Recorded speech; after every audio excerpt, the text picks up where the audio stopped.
Hello everyone, আশা কৰো আপোনালোক সকলো ভালে আছে যেহেতু এতিয়া এক্সাম শেষ হৈছে বহুতৰে সামাৰ ভেকেশন আহি আছে আৰু কিয়নো এবাৰ সামাৰ ভেকেশন টু প্ৰডাক্টিভ বনোৱা যাও আৰু মই সেইভাবে আপোনালোকলৈ লৈ আহিছো তিনিখন মোৰ ফেভাৰিট অসমীয়া উপন্যাস যিকেখন আপোনালোকে নিশ্চয় পঢ়িব এবাৰ সময় উলিয়ে আৰু প্ৰথমখনে হৈছে মোৰ দেউতা আলফান আছিল বহুত ধুনীয়া কিতাপ অলপমান বিচাৰি পাবলৈ টান হ'ব পাৰে কিন্তু আপোনালোকে বিচাৰিলে নিশ্চয় পাব দেন সেকেন্ডখন হৈছে অনুৰাধা শৰ্মাৰ পূজাৰী সাহেবপুৰা বৰষুণ এখন বহুত ধুনীয়া মানে লাইফটোক চাবলৈ এটা নতুন পাৰ্সপেক্টিভ দিয়ে আৰু অনুৰাধা শৰ্মাৰ পূজাৰী বাইদেউৰ মানে মোৰ সব কিতাপ ইনো ভাল লাগে দেন আছে এখন মৃণাল কলিতাৰ বকুল ফুলৰ দৰে মোৰ এনেকুৱা লাগিছে এখন সকে প্ৰায় আপোনালোকে পঢ়িছে বাট ষ্টিল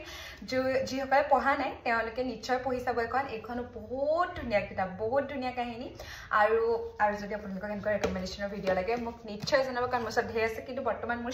এইটো শেল্ফত নাই মোৰ ঘৰৰ শেল্ফত আছে চ' মই ঘৰ গৈ তেনেকুৱা ভিডিঅ' বনাম মই আগতে পঢ়ি থোৱা আগতে মই পঢ়ি ভাল পোৱা কিতাপবোৰ যিবোৰ অলৰেডি ঘৰত মই থৈ আহিছোঁ আৰু yes that's for it thank U